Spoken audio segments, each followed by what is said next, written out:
this might come as a surprise to you, but the state of New Mexico kind of hostile towards small businesses. And what I mean by that is they assume a small business has the negotiating power, clout, and money of a Walmart. Not trying to pick on Walmart, by the way. It's just, and it's just not true. And I'll give you one very fast example. You think of like a lease, and a lot of people think to themselves, oh, well, slumlords, I'm protected if there's really problems. The answer is no, that's not true at all. If it's a residential lease, maybe, depending on the jurisdiction that you're in. But when it's a commercial lease, zero protections whatsoever. You're not even guaranteed heat or water in a commercial lease unless it's on the document. And nobody knows that. So, yes, sir. So we live in, we're commercial residential combination. Are we more or less protected that way? Well, what you've just given, believe it or not, is a gift to the lawyer. Do you know why? No. Because that sounds complicated, right? We lawyers love complicated. Do you know why? It takes time. Yes. And why do we like time? Because we charge for the time. So I love that juicy little nugget, and I don't have a good answer for you. I don't. I would love to say, oh, blah, blah, blah, but I don't. I got to research that. That's going to cost you money. And, you know, is the lease, does it say commercial? Does it look commercial? Does it look residential? We got big arguments. And what do lawyers love? Arguing. Why? Because we get to charge for it. So that you're already in the lease, of course. And I hope to God you had a lawyer look it over, but I bet you didn't, because probably 80 to 90% of the people don't, because you think, well, the law will protect you if it's really bad. But if it's viewed as a commercial lease, you could be in trouble. So, and I hope you're not, and I'm not trying to scare you. It's just what I'm trying to do is you need to be aware. You know, it's almost, so I had this weird situation. And by the way, when I'm doing these anecdotes, if I'm boring the heck out of you, tell me to speed up. You're not going to hurt my feelings and I'll do it. But we have 2 hours, which is a long time. And we're talking about moving it to an hour and a half. So I could, you know, share anecdotes. You can ask questions. Please keep it interactive, and hopefully this will be fun for everybody. Anyway, my son-in-law, who he's now 20, going to be 21 soon. I actually banned him from driving for a while because the kid cannot pay attention. And that is dangerous when you're driving. And to the point where I can't handle it being in the same vehicle with him. And we're not talking about going through a stop sign in a neighborhood. We're talking about like making a left-hand turn with opposing traffic. And so at any rate, I actually put my foot down and said, you cannot drive any of my vehicles. I don't care if it's your mom's car. It's still my car. You can't drive that either. And then, so what I said was, unless your mom is in the car with you 3 times and you make no critical errors. And so surprise, surprise, you know, my wife, his mom, oh, there were no problems. So let him start driving again. So on Easter, this, when was this? Sunday, we went to Ruth Chris for steak, let him drive the Jeep.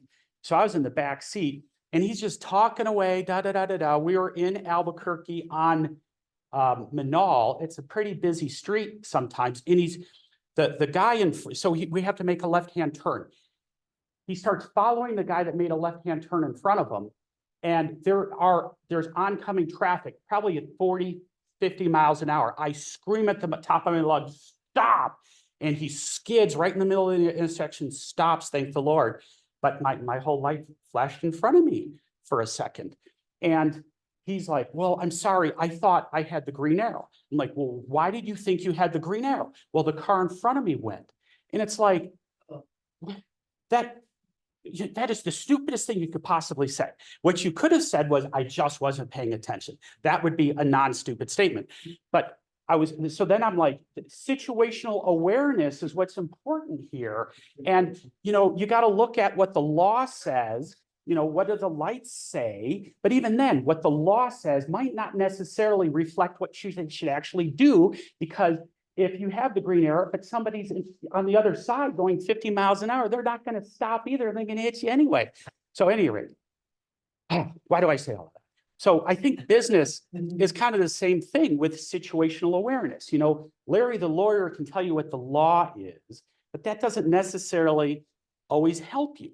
You know, you need to be aware of what some of the other issues are, and it could be almost like three-dimensional chess sometimes. And this is the biggest problem that I have as a lawyer doing business on the internet, because LegalZoom even, you know, they have there's a thing called Trustpilot, if you guys have seen that before. And that's, wow, everybody's giving you a 5-star, you know, but what Trustpilot does is once you make the order, it says, well, rate your experience.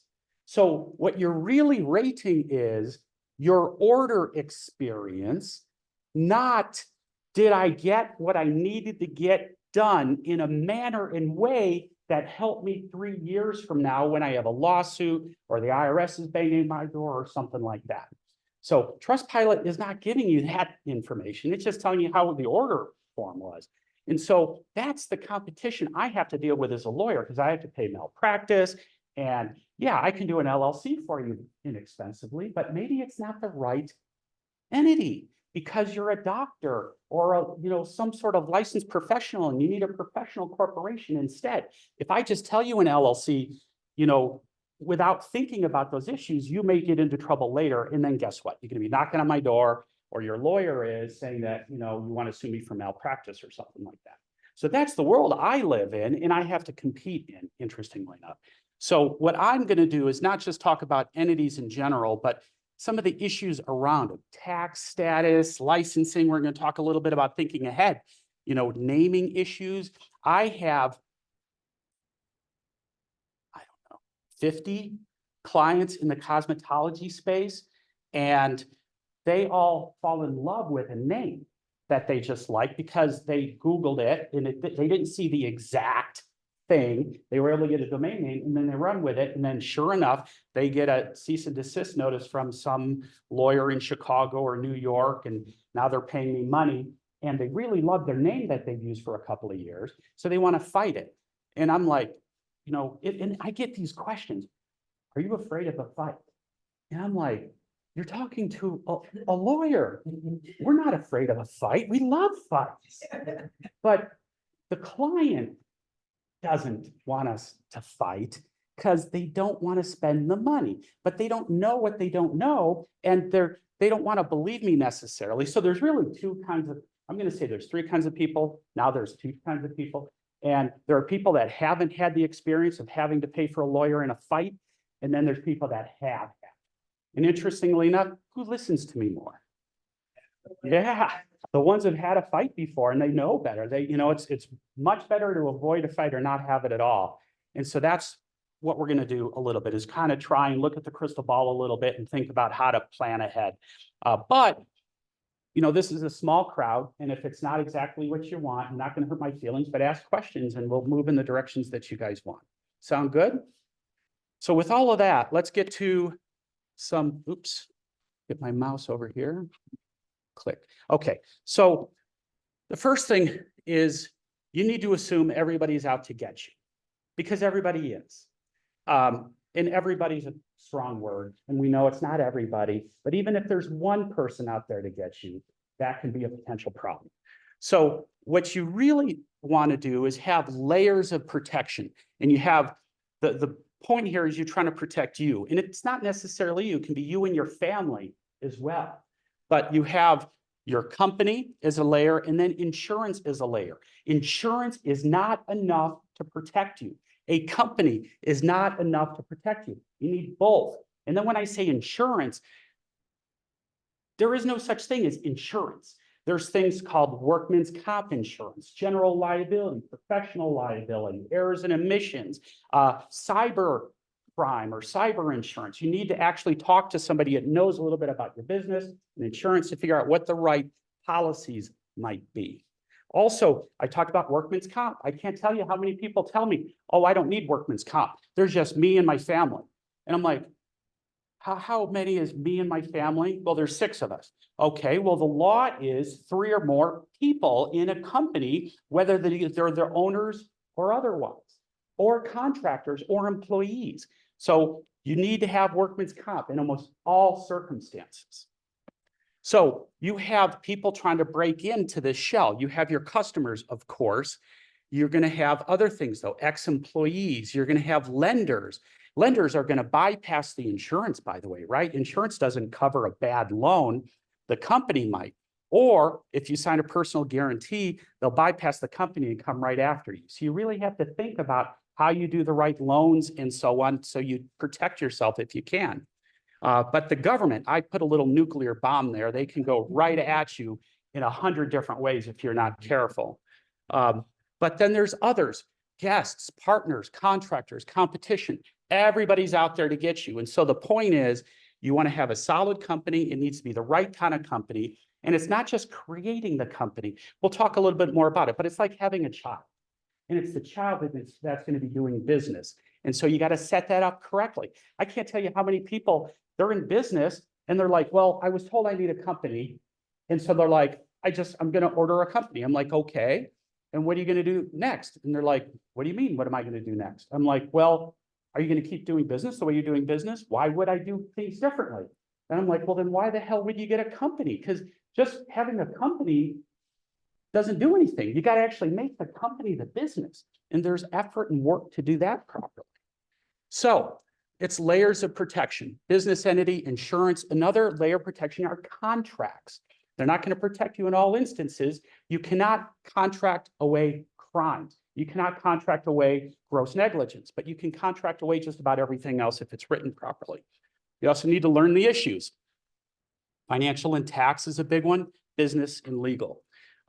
Execute, trust the experts. I can't tell you how many times I have people who they shop around for the right legal opinion. And I guess that's okay. It's like shopping around for the right medical opinion. But the problem today is the internet. And I can't tell you how many idiots there are on Instagram and TikTok, and they're telling people, to form a trust and do this and do that.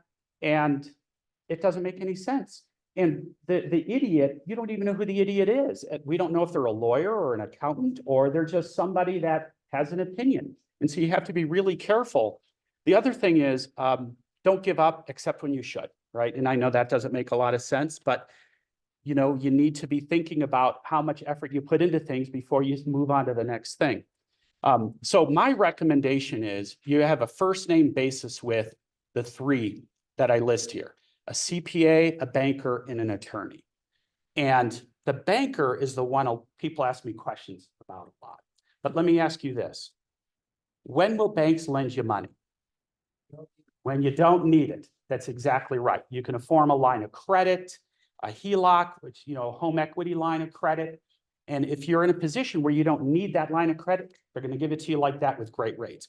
But heaven forbid, the moment you need it, because a big client isn't paying or there was an accident, it's not going to be available to you. So you want to get that set up now. And if you don't use it, that's great. That's great, but it's there for you in the future. When do you talk to these people? If it's tax issues, a CPA. A CPA is not going to help you get a loan. And a CPA is not a lawyer. So you're going to get a lot of interesting answers from people, but remember their opinions, and their opinions aren't necessarily going to be the best. Also, is a bookkeeper a CPA? No, not at all. Big difference. Now, a bookkeeper may know how to do things like create a chart of accounts, but they're not going to be able to give you tax advice. They're not going to be able to help you understand how to prepare for certain issues, audits, things like that. So you have to have a CPA in the mix at some point. Cash flow issues, the banker I told you about. Third-party issues. What does that mean? Interacting with third parties. That's the lawyer. Who is a third party?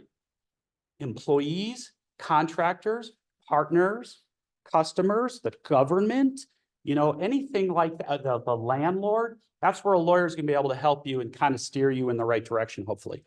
Now, I'll tell you, I get people who will call me, and I talk to anywhere between 10 to 50 people a day. And I'll get facts mixed up in my head a lot, you know, and I love the people call and say, hi, this is Joe. We talked 6 months ago. I'm just like, Joe, I don't remember you anymore. I'm sorry, unless your situation was really crazy. But I will get people calling me and they will tell me half the facts, or they'll twist the facts a little bit to try and get the answer that they want. And that's just not helping them. You know, it's garbage in, garbage out. If you give me the wrong scenario, I might give you the wrong answer, and that's not going to help you out. So be honest, even if it hurts, you know, close the door, but be honest to the experts that you work with. We're going to talk about business entities, and the corollary is financial and tax. You can't talk about one without the other. So when we talk about entities, we care about these 4 issues.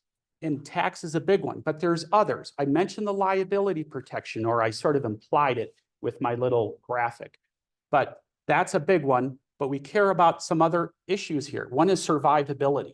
There's been family dynasties in New Mexico that have been managed by a patriarch or a matriarch, and then heaven forbid, something happens to them, and then that whole company just goes away instantly. And so we've had situations where, excuse me, the estate is calling us, hiring us, saying, oh my God, we can't meet payroll and the supplier stopped supplying us. What do we do? And so, you know, well, it's like, we got to get this all into probate. We got to get a judge in front of it. We got to assign a personal representative. What is that? Who is that? Do the suppliers care? And the answer is no, they may not care. They're used to dealing with somebody. So if you have a company, it's like having a child. So if you have an LLC or a corporation, I tell people, think of it as like you have a child, and this child can't sign its name. This child can't really make decisions on its own. So you were doing that on behalf of the child, but it's the child who is going to be conducting business. And that child then needs to be a party to the contract. The child is the one that gets paid. The child will continue to exist if something happens to you or one of the other family members. And that's really an important thing with companies. If you have a family that you care about and it's tied to your company, and a lot of times they end up being that way. And then finally, tax advantages. You're going to get tremendous tax advantages with setting up an entity, maybe not right away, but over time as your company builds up and becomes more capable or has more revenue. So there's some pitfalls, and it's kind of the corollary to this. You are personally liable for all debts, liabilities, and obligations of the business enterprise. And you can be personally liable for your partner's screw-ups. And we're going to talk about this issue in a minute, because it's really important that everybody understands what a de facto partnership is in New Mexico. And the de facto partnership, actually, I'll just say it here. The de facto partnership can happen just by doing anything relating to the furtherance of a business. You don't need to sign a document or a partnership agreement to have a de facto partnership in New Mexico. And so we'll go into more detail on that in a few minutes. But actually, we'll go into it right now. And I apologize, you know, I use different presentations, and I put a couple extra slides in here knowing I had some extra time. But it's important to understand that the mere association for profit can create a partnership. So if you meet a friend at a library and say, wouldn't it be cool to create like a clothing brand? And the partner says, yeah, I'm going to go and talk to a friend at a clothing store and see if they're willing to help out. The moment that you do that, the partner goes across town and gets into an accident. The person who was harmed in the accident can potentially sue you. Treated like an LLC is treated as a sole member LLC for tax purposes. So it does allow us, New Mexico is one of the few states where, you know, there's a few others, but California, I think, being another one, where you can still have a disregarded tax status for the LLC. And we're going to discuss that in a few minutes. The question, though, there's another area of the law that says there are instances where members can get in trouble because they did something wrong, an illegal act. They didn't pay taxes correctly. You know, the government can breach the LLC. If a member is a non-participatory member, so silent partner, for instance, if they can prove that, they won't get in trouble when the other members will. And so if you have a spouse who's going to be an inactive member of the LLC, they just, for whatever reason, want to be a partner. That helps, by the way, with estate planning issues, because the company wouldn't have to go into probate if the spouse was a member of the LLC, for example. So if that spouse was not participating, then I think there would only be benefits to being part of the LLC versus being separate. And one of them being the estate planning issue. And then also for liability purposes, if there is anything, you'd be able to say, well, I'm, part of the LLC. If you're not part of the LLC, it seems like there's a chink in the armor, and that can give a plaintiff a potential opportunity to argue something and hold maybe the spouse liable for something and skirt around the LLC protections maybe. It's an interesting topic. So let's keep going here.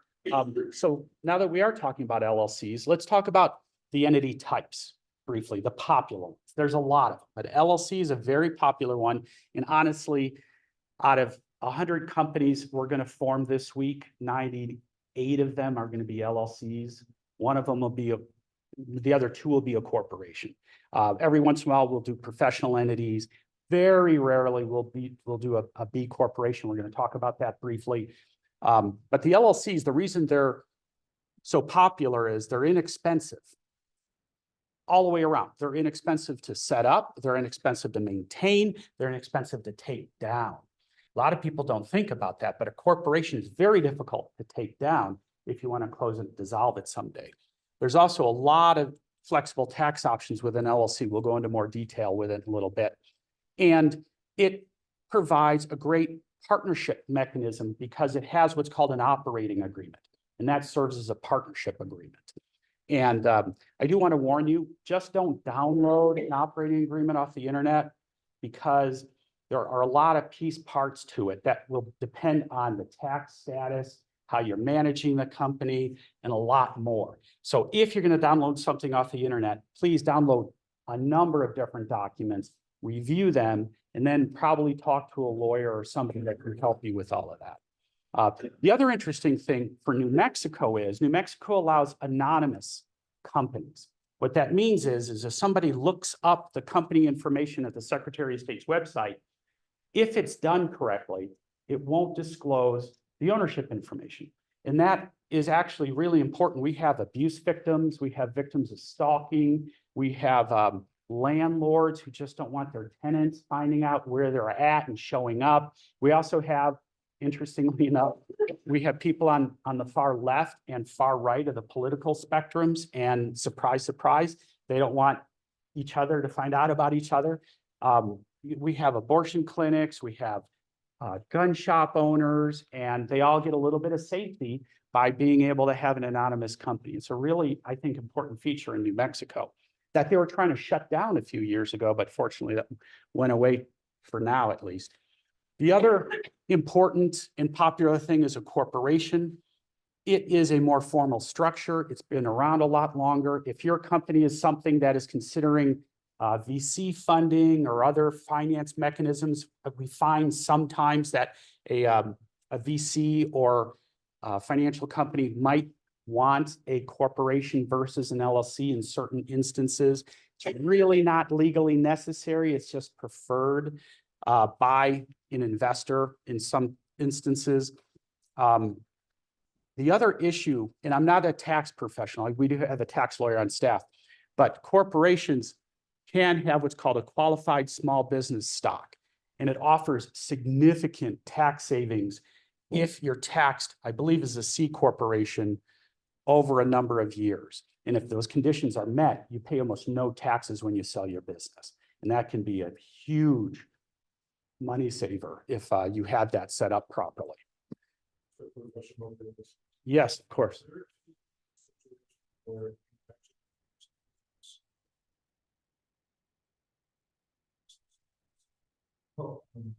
Would want to register their LLC for membership. No. Now, here's what I mean by that. When you're doing business in New Mexico, you have to register the entity in New Mexico. So a lot of people will say, well, I'm going to register in Wyoming or Delaware because they don't have income tax. But let's just think through that briefly. You register a company in Delaware. Oh, I don't have to pay income tax in Delaware. Well, you're a New Mexico resident, number one. So you still have to file a return in New Mexico. Now, your company in Delaware has to also be foreign filed in New Mexico. So now we care about both states. We're paying annual reports in Delaware, which is expensive, and we are a company in New Mexico. That means we have to file taxes maybe in New Mexico, but we can't stop there. The next question is, how is the entity taxed? So if it's taxed as a disregarded entity, we're not paying tax on it anyway, no matter where it's registered. We're reporting all our income on our personal income taxes when it's a disregarded entity. If it is a C corporation, we're still paying C corp taxes in New Mexico because we had to foreign file it in New Mexico. If it's an S corporation, that's a pass-through entity, right? So a K-1 is issued and all the profits and losses of the entity show up on my personal tax return anyway, no matter where the company is. So there's very little benefit, if anything, to, in my opinion, registering a company somewhere else, because if it's doing business in New Mexico, it has to be registered in New Mexico. That's a great question. Next one is benefits corporation. I want to talk about that briefly. It's basically a corporation, but it has a different emphasis in the formation documents where it's not the shareholders, but the stakeholders that are kind of viewed preferably and trying to orient the company so that it benefits the stakeholders. However, that's defined. Typically, it's going to be employees, maybe communities or the environment or something like that. So a B corporation is really interesting because you can set something up to have a particular benefit to a stakeholder other than the shareholders. The problem with that is, I personally, I'm a negative on these things because I think, they're very difficult to know who your stakeholders are in the beginning. I think it's really risky to define who the stakeholders are, and then who's going to invest in that? An investor wants to have control. The investor wants to have a level of importance in it. So I think it's really hard to get financing or investing. I mean, in certain cases, you may be able to do that. But it's also very difficult. Once you have the company in place, it's difficult to change those formation documents. And heaven forbid, if you don't follow those formations, or they just lost the order, so we got to call them and find out. And Do they answer the phone? sometimes they do, and they do call back, but it could be, a day later, it could be 5 minutes later. It's very random. Now, on the flip side, they are really, really busy. And New Mexico is actually a very popular state for formations because other people in other states like Texas and Arizona like the anonymity here, and they didn't have the benefit of talking to a lawyer, and they think they can operate a New Mexico LLC in Texas without registering it in Texas, which you can't do, but they're doing it until they get in trouble, and then, they'll learn, but anywho, it's, so New Mexico they're processing a lot of LLCs actually for other states. So let's keep going. Let's talk about tax status now. So we talked about the entity type. LLCs, corporations are the two biggies. I mentioned B corporation as well, but C corp is what everybody hears of, as well as S corp, but it's really a misnomer. S corp doesn't mean corporation, or it could mean corporation. You need to find out. So if you're ever talking to an accountant and an accountant says you need to be an S corp, just look at him or her and say, do you have more information to share with me? And if they don't, then think maybe this person's a little bit of an idiot or not giving you enough information, because what you really mean is, do you mean a corporation taxed under subchapter S? Because that's what we're talking about. And if so, they abbreviate it to S corp. But an LLC can also be taxed under subchapter S. So you can have an LLC taxed as an S corp. I love when I'll talk to people, other lawyers, and it's interesting because my firm is just business. Other than my partner, he used to do some, he was a public defender a million years ago. So he does white collar crime stuff. You guys know about the terrorism case up here? My partner, Don, represented, I think, the mother in that case. Yeah. So he'll do kind of some white collar stuff on occasion. Well, that wasn't white collar, that was assigned to him by the federal court. But anywho, the point is, we mostly do business. And so a lot of other lawyers in New Mexico do a lot of different things as well as business, but it means they're not quite as experienced as we are with what's going on. And I'll talk to an opposing counsel, and for whatever reason, the tax issue comes up or the entity type comes up, and I'll be like, well, how is it taxed? And then their response is LLC. And I immediately know, you don't know what the hell you're talking about, do you? Okay. And so that actually can potentially help us, knowing how experienced the other side is in something like that. But there's no such thing as LLC when somebody says, how is the entity taxed? That's not the right answer. The answer is one of these. An LLC can be taxed in one of 4 different ways. And it's disregarded, partnership, S Corp or C Corp. And really there's some interesting issues here. One is it pass-through? What does that mean? An entity can be taxed as a pass-through entity, which means it kind of has its own tax issues, but its profits and losses flow through to you personally, and you report them on your own income taxes. If it's not a pass-through, and that's only C Corp on the far right, it's taxed as its own entity. So it creates this issue called double taxation possibly. Why? Company makes $1 million someday. We all should be so lucky to have $1 million company, right? It gets taxed. The C corporation gets taxed on that $1 million. But how do you get paid? You get paid through W-2 income or maybe dividends. So that income comes to you and then you pay taxes on that. So that's what double taxation means. So that's not favored. The most favored taxation is S Corp. But before I get to S Corp, disregard it as your friend. So why am I saying all this nonsense? Well, when you create a new company, the last thing you want is more complexity and have to worry about all of this. So most new companies, you can just be disregarded, which means it doesn't exist for tax purposes. Don't worry about it. You do have to care about your expenses and profits and stuff on your personal income taxes, but that's a pretty easy thing to do for most people or your accountant inexpensively. But once the company starts making money, S Corps are very attractive. And the reason for that is you can save 15.4% on your taxes, depending on how you're paying yourself. And that could be real money, depending on how much money the company is making. So I think, yeah, I talk about it here. So the S corporation will allow 15.3, I thought it was 15.4. Basically, there's no self-employment tax for an S corp. So you have to pay yourself a reasonable salary. And I'm going to talk about this in a minute. But what you do is, I'm a lawyer. What's a reasonable salary for a lawyer? Let's call it $70,000. If I'm lucky enough where my company brings in $200,000, my $70,000 is taxed like W-2 income, like everybody else. But what about that other $130,000? If I pay that to me as a distribution, it's not taxed as W-2 income. It's taxed differently, and I don't pay the self-employment tax. Basically, I save 15.3%. What is 15.3% of $100,000? $15,000. That's a lot of money that I don't have to give Uncle Sam. So S corps are really nice if the company is generating the money to support something like that. But there are a lot of limitations with S corps, by the way. One of them is you can't have more than 100 owners.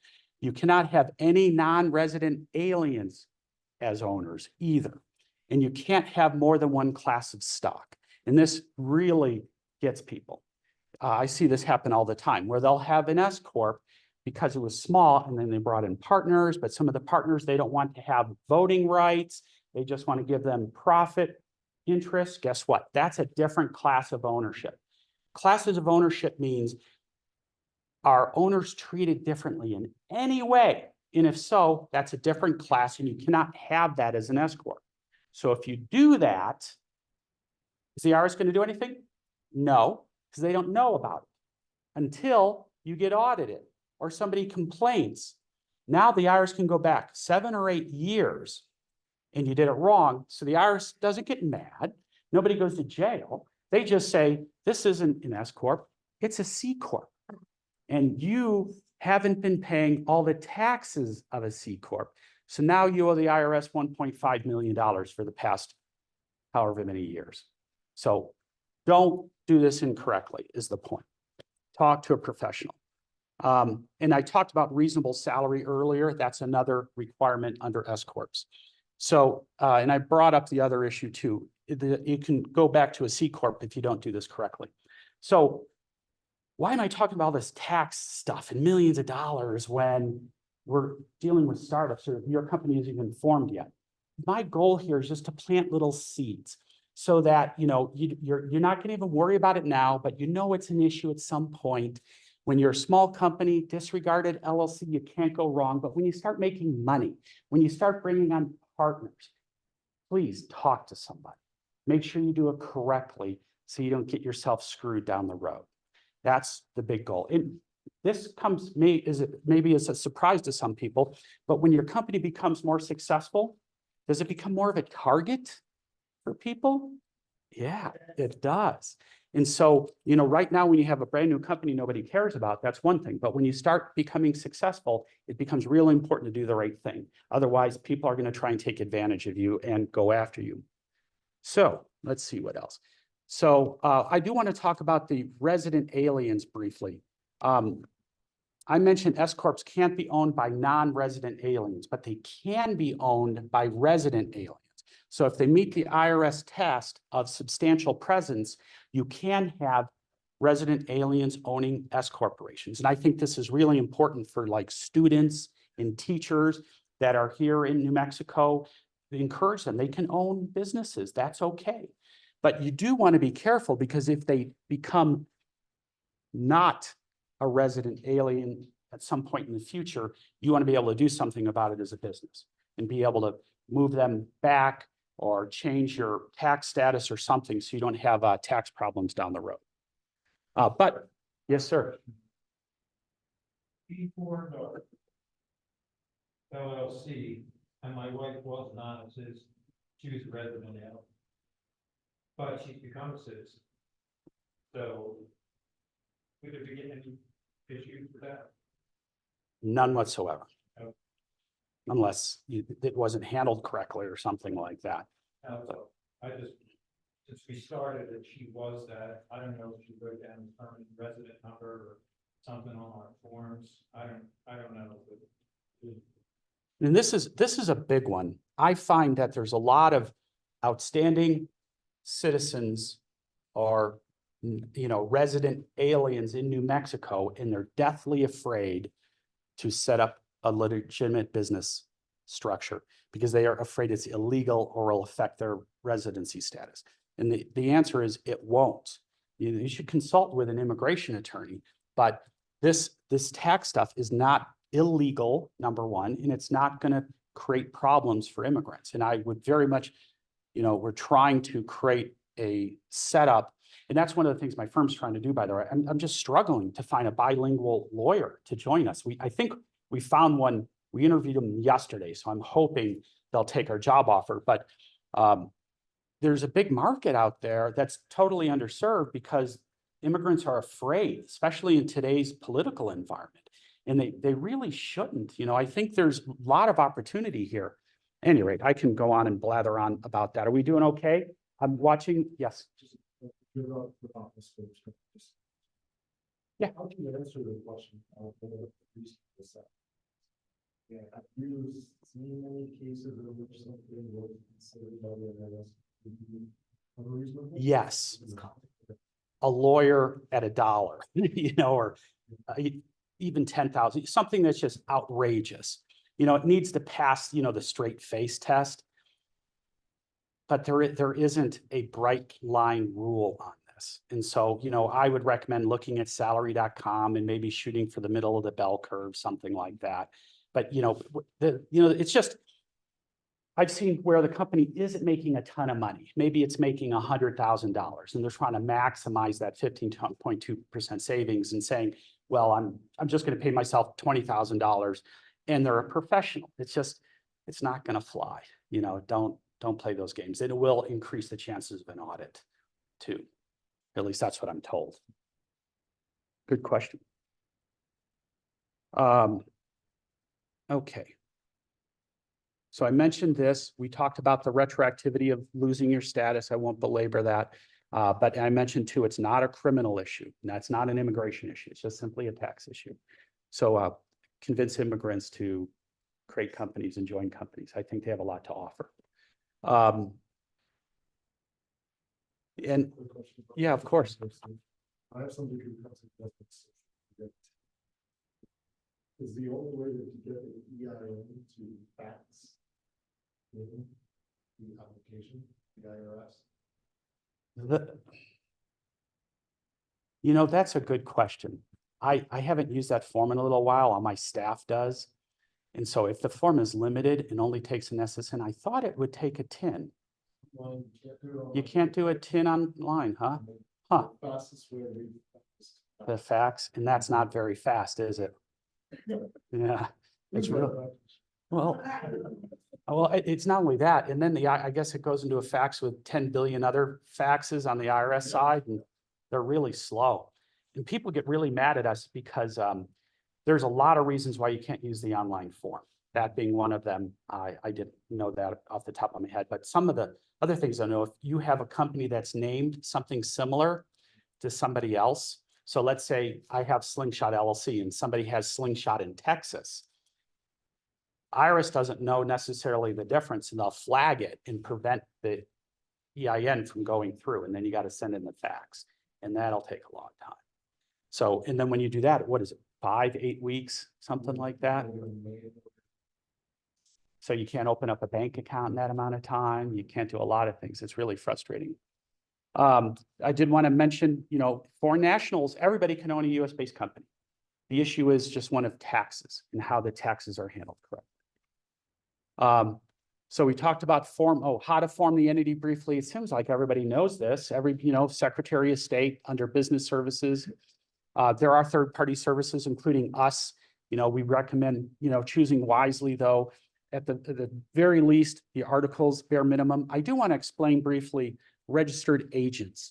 What I'm seeing is a lot of problems with registered agents. What is a registered agent? It is the entity with an address that gets served in a lawsuit.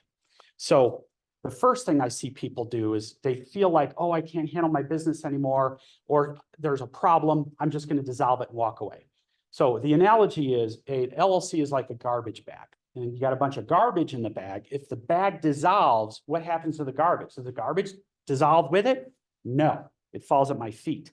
Same thing with an LLC. So if you just dissolve your LLC, now all those liabilities can come directly to you. You've just removed a layer of protection. But the other interesting issue is this registered agent.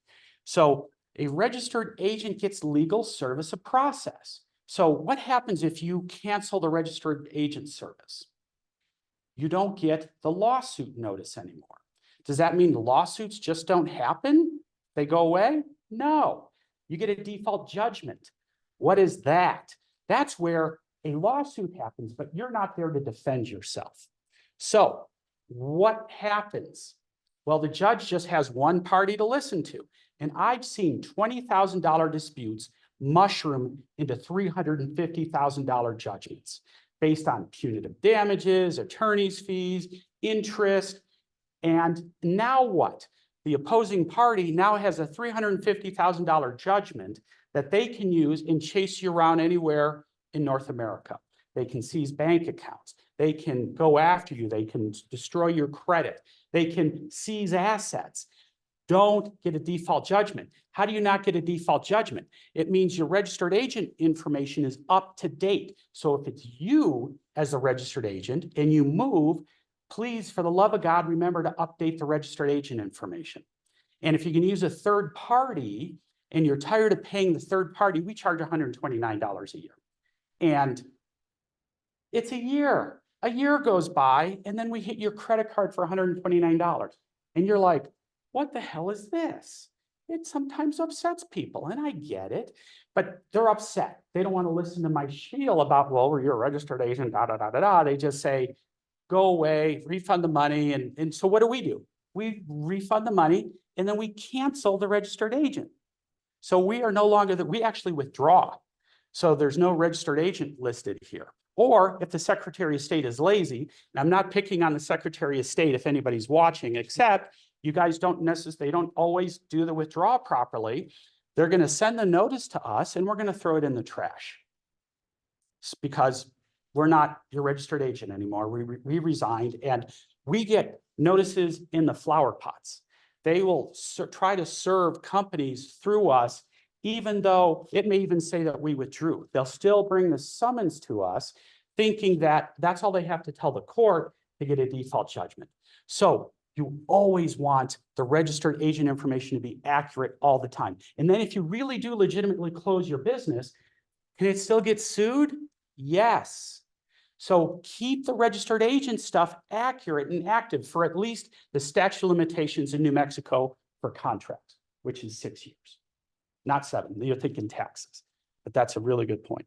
So quickly, I talked about formation documents. We recommend a lawyer. If you're going to download stuff off the internet, you really need to know what you're doing. Tax issues, CRS number has gone away in favor of a business tax identification number in New Mexico. You do need to get that. You do need to collect gross receipts tax. Talk to a professional about it. Don't assume you don't collect gross receipts tax just because they tell you they're a member of a tribe or a foreign government, or they're doing business on the other side of the state or across the border. You still may have to collect gross receipts tax. You need to talk to a professional about that. State of New Mexico is very unforgiving about that.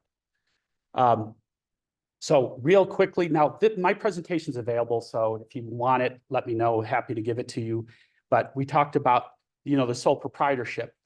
We didn't actually talk about that. I talked about de facto partnerships. But the first two, you're not registering anything at all. You're just doing something. But it helps to have documents, at least on the partnership side. And then you have formation documents for the others. And you want to keep those close and handy.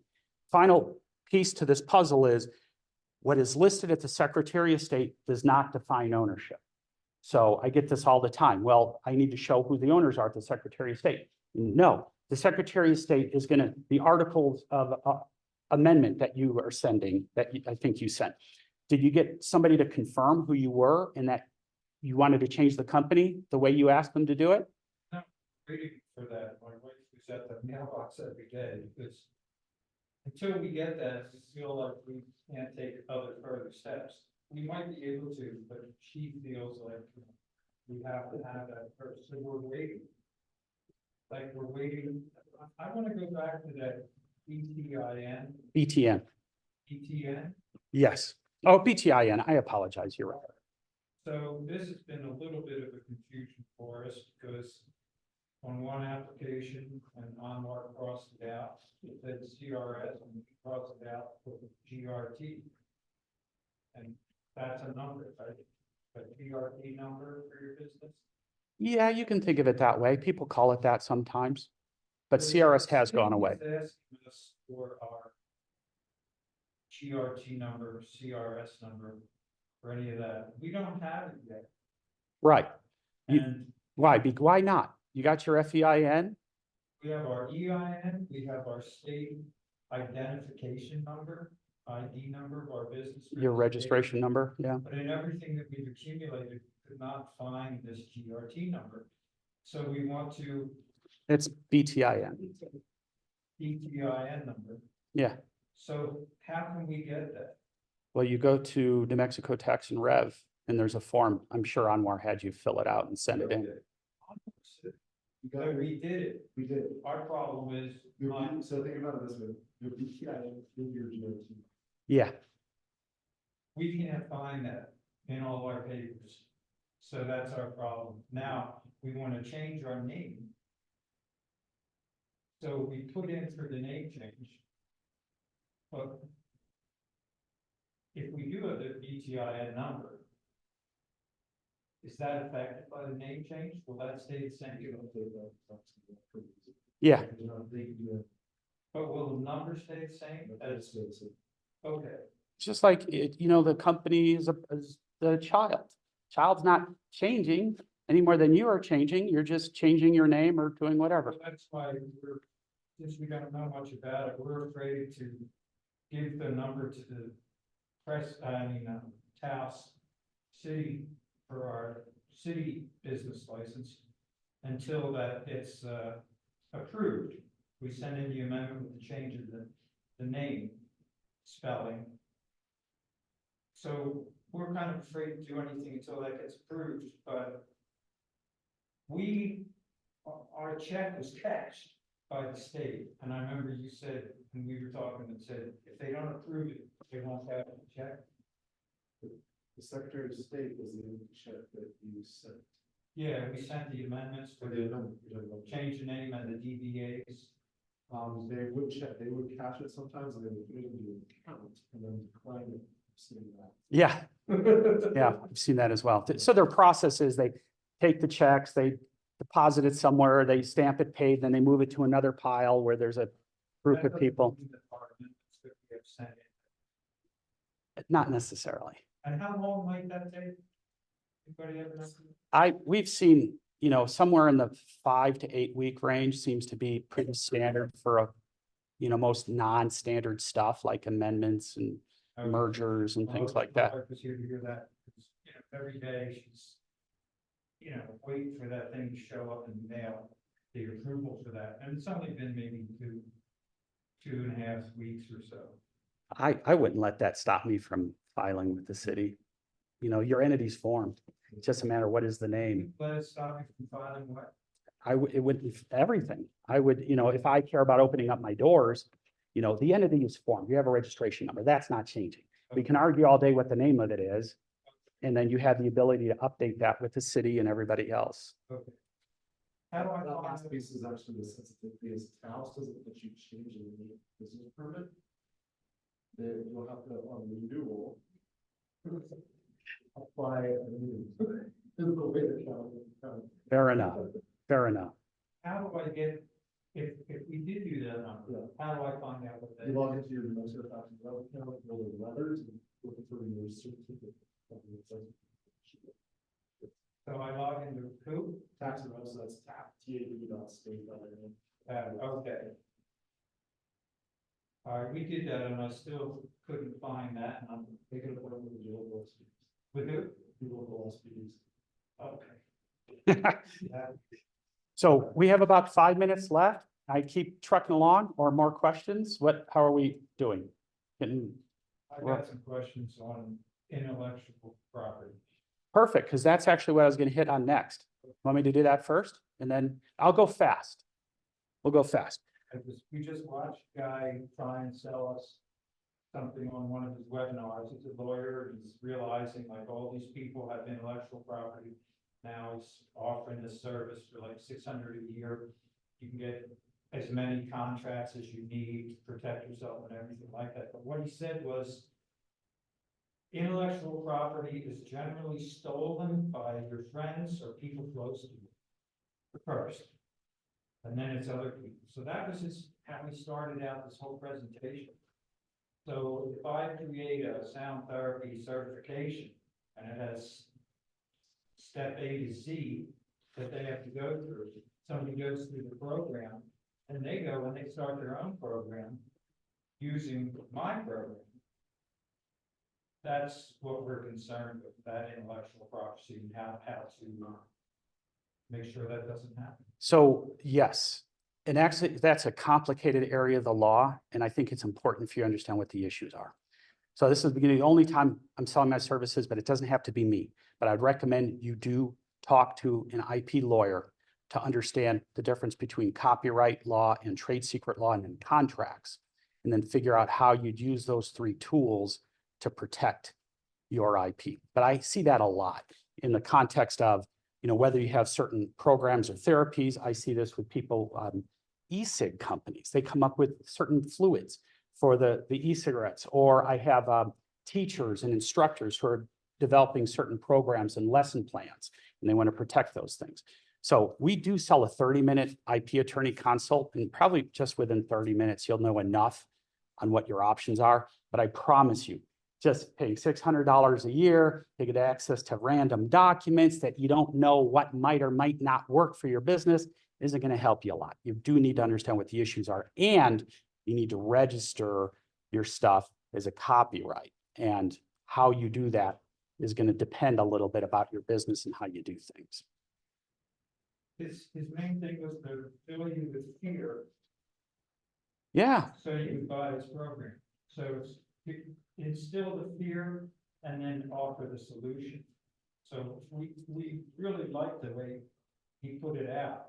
Like, for instance, he said, anyone that, if you would have a yoga teacher come and teach at our studio, she would have to sign like this contract to say basically she wouldn't take any of our ideas or any of that and use them as their own. What he's saying is have everybody you know basically sign these contracts. but you would have somebody coming into your yoga studio to teach, you'd have to have them sign a document for that, plus other things. Yeah. Right, that they're properly licensed and they're going to indemnify you and hold you harmless if they screw up, and maybe that they have insurance, unless you're going to have insurance. But you need to figure out who has insurance and make sure it's documented properly on an agreement, so that if she violates that, you have options, right? So you need that for the yoga instructor. But if there's family members, I wouldn't worry about that. The copyrights will handle that. But yeah, that's good advice. You know, he's given you good advice on that thing. So we only have a few more minutes. I just want to speed through some quick names, by the way, just because I think it's really important for businesses. You probably have already read this, but avoid descriptive names. I can't tell you how many people in Albuquerque say, I want to trademark, you know, Albuquerque's best hamburgers. And it's just, you know, that's as descriptive as you can get. It's not going to work. I've had somebody come in and say, I want to trademark Apple Repair Center. And I'm like, oh, are you a licensed, authorized Apple, you know, repair center? Well, no. Then you understand Apple's going to have a problem with that. Well, I'm not selling computers. I'm fixing them. No. So anyway, come up with something unique. Arbitrary or suggestive are great. Avoid confusion. What I like to say is it easy to spell, easy to say? When you type it in Google, very few hits versus if a billion hits come up, people aren't going to be able to find you, or they'll find your competitors. Spend time on the naming and then don't fall in love with it. Come up with 5 or 10 names and then talk to a trademark attorney that can do what's called a knockout search to see if somebody else has the name out there, and are you going to have problems later. A good name could double or triple the value of a company, by the way. I used to be affiliated with a company called Fat Cow Web Hosting. We couldn't get certain demographics to wear the shirt. What did you say? I know that. Oh, do you? I used to be the They Chief had our operating- domain. They had our domain. oh, yeah? Yeah. Yeah, I was with them a million years ago. We sold that company for double the going value of a web hosting company because the name was so unique. We owned the trademark, we had the domain name, everything was complete. And it also was clever because in the hosting world, what matters are fat services, you know, a lot of stuff. And so they were able to tie the brand to the product. And that was a really, you know, a winning combination there. And interestingly enough, I hated it at the time because I was an idiot. I didn't understand all these issues with branding. I thought it was kind of obnoxious, but it worked out. At any rate, this is the spectrum of how you can protect things. The red, you can't protect names that are generic or descriptive. Generic is elevator for elevator. That used to be a trademark. That was a brand name at one point. Yo-yo for yo-yos, stuff like that. Arbitrary would be like Amazon for an e-commerce company, Apple for a computer company. What's that? Now, pretty arbitrary. Pretty arbitrary. Yeah, for sure. That's a great name, for sure. Easy to spell, easy to say. Yeah, hits all the things. Now, briefly, I want to talk about likelihood of confusion. Everybody tells me, oh, I looked for the name, can't find it, I'm in the clear. It doesn't matter about exact match. What we care about similar matches. And what that means is we care about synonyms. Box could be the same as cube in trademark world, trademark language. Lux versus luxury, abbreviations, translations, red, rojo, made up words can all be considered the same for trademark purposes. So just because you found something that is not exactly what you've come up with, if it is similar in any way, you're going to have a problem. And when you hear a lawyer say problem, think Big money, exactly. Big money possibly.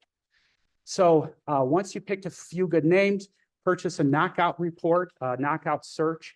And the reports we produce are like 100 pages. They're overwhelming, but you'll see what's out there. And for instance, we care about similar name in a similar industry. So if you had your name in cosmetology and there's a computer company with a similar name, that's going to be okay, probably, unless it's a famous name. So don't use McDonald's or Google or Apple or FedEx or Amazon, please.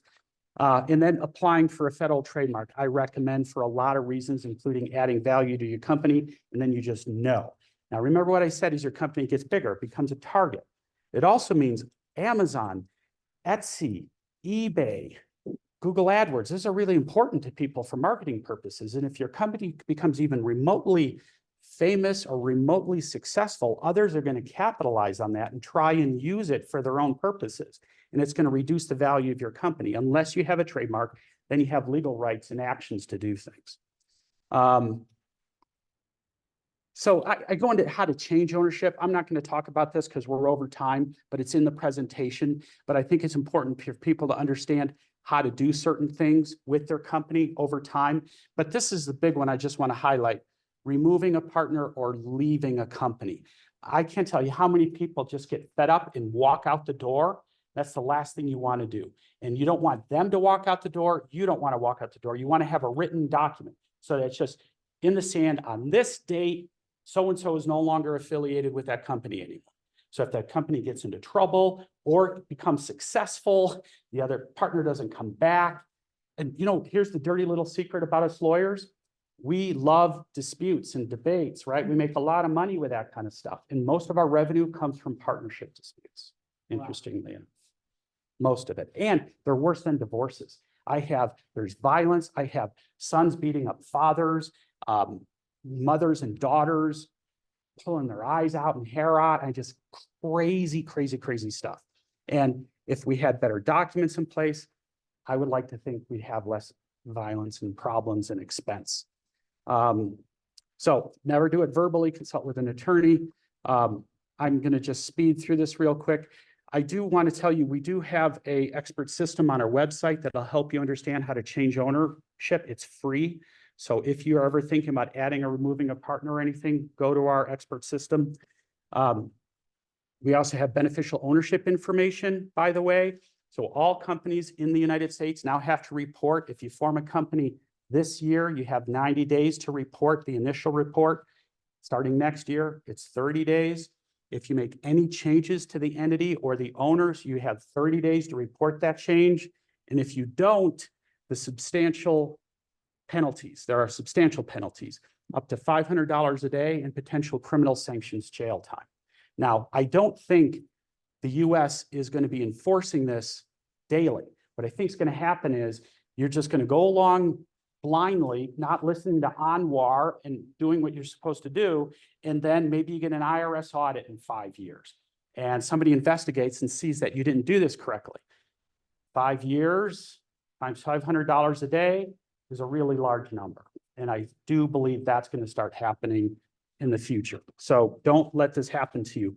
We do have an anonymous expert system for free that will help you understand, do you have to report and who your beneficial owners are? And I keep saying beneficial owner, right? I'm not saying owner. There's a reason for that. Beneficial owner is different from an owner. It could be somebody who has substantial control of the company. It could be employees in certain contexts. So it's an important issue to get expert advice on who your beneficial owners are. Where can we find this? On your website? Yes, law for small, L4SB.com. L4SB.com? Yes. Oh, I got you. And you'll send us a copy so we can send Sure, absolutely. to everyone. Yeah. Oh, great. And it's free and it's anonymous. Our goal here is just hopefully people aren't going to get themselves in trouble and do the right thing. But it is a computer system, so garbage in, garbage out. So we do advise people to talk to a professional, even with our results. What else? I go into BOI, we don't have enough time to do this, but I'll share my presentation if you guys have questions about this. If you have a company that was formed prior to the beginning of this year, you have the end of this year to file. But don't wait till December to file. File now or soon. Don't wait till the end of the year, because I think everybody's going to do that. And I think the damn system's going to go down, and then everybody's going to have a, mental, heart attack. Like, do I have to worry now that I was, 5 days late?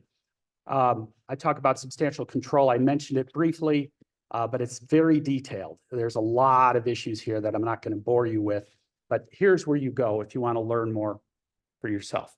fincen.gov/BOI. And I recommend there are compliance services, including us. And I talked about the free system. That's it. We are 6 minutes over. I apologize. Any other questions? Actually, it was about the BOI, and I see I'll read it on the slide. So I feel like no problem. Thank you. Yeah, of Thanks for course. your time today. Yeah, of course. Thank you for Thank you for joining. being with us, Larry. Of We course. appreciate it. Hope it wasn't too boring, but good No. questions. I have a question, if you don't mind. My wife and I were talking yesterday about